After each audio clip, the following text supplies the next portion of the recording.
எல்லாருக்கும் வணக்கம். இது நம்ம கார்த்திகா பேசன் இளம்பிள்ளை. என்ன நண்பா, என்ன நண்பி, எல்லோரும் ஹாப்பியா? ஓகே, இன்றைக்கி நம்ம பார்க்க போகிற கலெக்ஷன் வந்து பார்த்திங்கன்னா சாஃப்ட் சில்க்கு வித்தவுட் ஜரிகை பார்டரில் இருக்கும். அதே மாதிரி இது பார்த்திங்கன்னா பார்டர் வந்து ஒரு கலரில் இருக்கும், உள்ள உடல் வந்து ஒரு கலரில் இருக்கும். மற்றபடி பார்த்திங்கன்னா ஆஸ் யூஸ்வல் எல்லா சாரீஸும் இருக்கிற மாதிரியே தான். இது வந்து பார்த்திங்கன்னா நம்ம வந்து இந்த சாரீ கட்டிக்கிட்டு நம்ம வந்து எங்கேயாவது ஒரு ஃபங்க்ஷன் அட்டன் பண்ணும்போது நல்ல ஒரு அட்ராக்டிவான ஃபீல் இருக்கும். அதே மாதிரி இதனுடைய வெயிட் கூட பார்த்திங்கன்னா ஒரு 800 கிராம் அந்த மாதிரி வெயிட்டில் தான் இருக்கும்.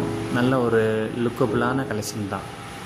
பாருங்கள், இந்த சாரீஸ் பிடிச்சிருந்துச்சுன்னா அதே மாதிரி ஸ்க்ரீன்ஷாட் எடுத்து இந்த வீடியோவோட எண்டில் புக்கிங் நம்பர் இருக்கும். அந்த புக்கிங் நம்பருக்கு எனக்கு வாட்ஸ்அப் பண்ணுங்கள். ஏதாவது டீட்டெயில்ஸ் வேணும்னாலும் கொடுக்குறோம், இல்லை வேறு ஏதாச்சும் நீங்கள் புக் பண்ணுறதா இருந்தாலும் புக் பண்ணிக்கலாம்.